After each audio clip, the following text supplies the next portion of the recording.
Good morning, everyone. We are the second group to report in this class, and our topic is all about Chapter 6, the Curriculum Evaluation and the Teacher. This chapter is composed of 3 lessons, and the lesson 1 is entitled What, Why, and How to Evaluate a Curriculum. Before we proceed to the lesson proper, let's first define what is evaluation. As you can see, evaluation is the process of determining the value of something of the extent to which goals are being achieved. So it is a process of making a decision or conclusion, and it involves decision making about student performance based information obtained from an assessment process. So in here, evaluating a curriculum helps it to identify whether a certain curriculum is effective or not. We can see it through making decisions and conclusions, which give the student's performance either poor or good based on the assessment process, which includes different types of tests. Next, evaluation is the process of using the information that is collected through assessment. So in here, the purpose of any evaluation process that takes place in schools is to improve student learning. That is why we have different types of assessments. Evaluation also entails a reasoning process that is based on influence. Influence here is the process of arriving at logical conclusions based from a body of evidence.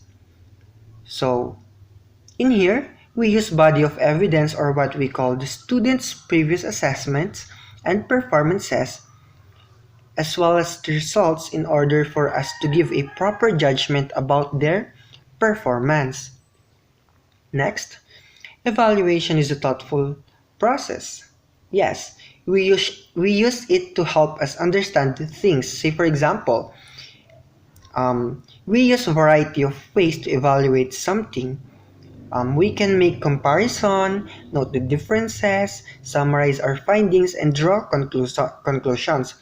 So in here, evaluation is somehow tackled or touched in any research projects. Say for example, we have already conducted the research, we gathered the data, now we are going to analyze them, and then upon summarizing those findings, we can now have recommendations or solutions to the problem given in the research. Next, evaluation is the judgment we make about the assessments of student learning based on established criteria.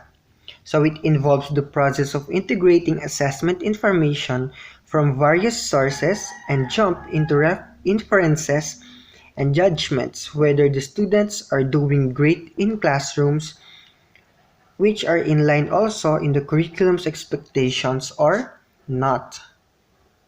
So, we do evaluate students' performance not just to know the effectiveness or quality of a curriculum, but also to make their progress to be communicated to students and parents and the like. Say for example, in here, evaluation provides information first directly to the learner.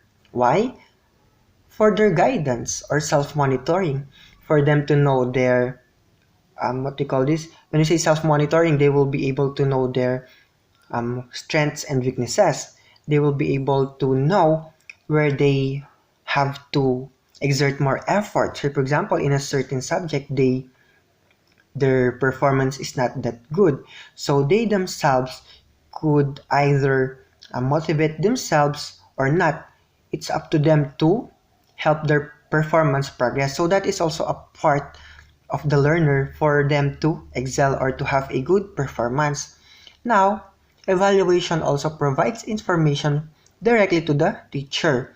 It's, it helps them for orientation of their next instruction activities, or to change or to somehow change their teaching styles or not. Say for example, upon coming up with their evaluations and they found out that their students are not doing great in their class.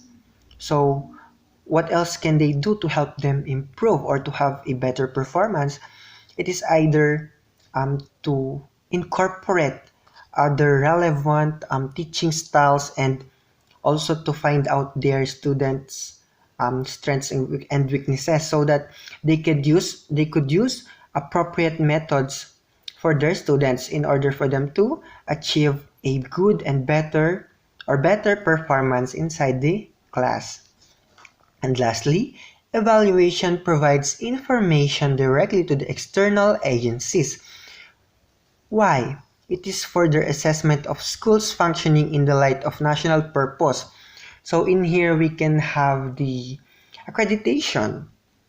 Accreditation is the quality assurance process that colleges, universities, and education institutions or programs undergo to confirm that they meet a strict and recognized set of service and operational standards. It aims to ensure accountability of schools and degree programs, which boosts public trust and confidence. When an institution or degree program is properly accredited, you are able to gauge its overall quality without having to conduct a detailed analysis on your own. So again, evaluation or curriculum evaluation provides information for students' guidance or self-monitoring, for teachers' next instruction or instructional activities, and also for external agencies to assess schools' functioning for national purpose. So that would be all for my part. Let us now proceed to the next discussion. Thank you for listening.